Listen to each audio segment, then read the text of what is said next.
ഡോക്ടറെ അടുക്കെ പോയപ്പം ക്യാൻസർ ആണെന്നറിഞ്ഞു. അങ്ങനെ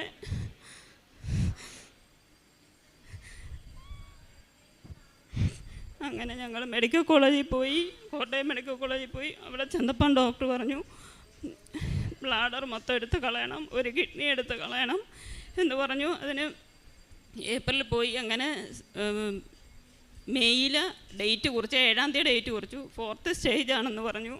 പക്ഷെ അത്രയും നീട്ടിക്കൊണ്ട് പോയത് ഞങ്ങൾക്ക് താല്പര്യമില്ലായിരുന്നു. അങ്ങനെ എൻ്റെ ഒരു സഹോദരനും ഭാര്യയും കൂടെ വന്നത്. അപ്പോൾ പുള്ളിക്കാരി നേഴ്സായിരുന്നു. പുള്ളി പറഞ്ഞു ഇത്രയും നമുക്ക് നീട്ടിക്കൊണ്ട് പോകേണ്ട ആവശ്യമില്ല, നമുക്ക് വേറെ ഹോസ്പിറ്റലിൽ പോകാം. അങ്ങനെ ഞങ്ങൾ അമൃതയിൽ വന്നു. അമൃതയിൽ ചെന്നു. അവിടെ ഡോക്ടർമാർ നോക്കിയിട്ട് പറഞ്ഞു ഇത് ഇപ്പം സർജറി ചെയ്യാനൊന്നും പറ്റത്തില്ല, ഇത് കീമോ കൊണ്ട് കുറഞ്ഞാലേ ഇത് സർജറി ചെയ്യാൻ പറ്റത്തുള്ളൂ, പെറ്റ് സ്കാൻ എടുക്കണം, വേറെ എവിടെയെങ്കിലും ഉണ്ടോ എന്ന് അറിയണം. അങ്ങനെ ഞങ്ങൾ പെറ്റ് സ്കാൻ എടുത്തു. അപ്പം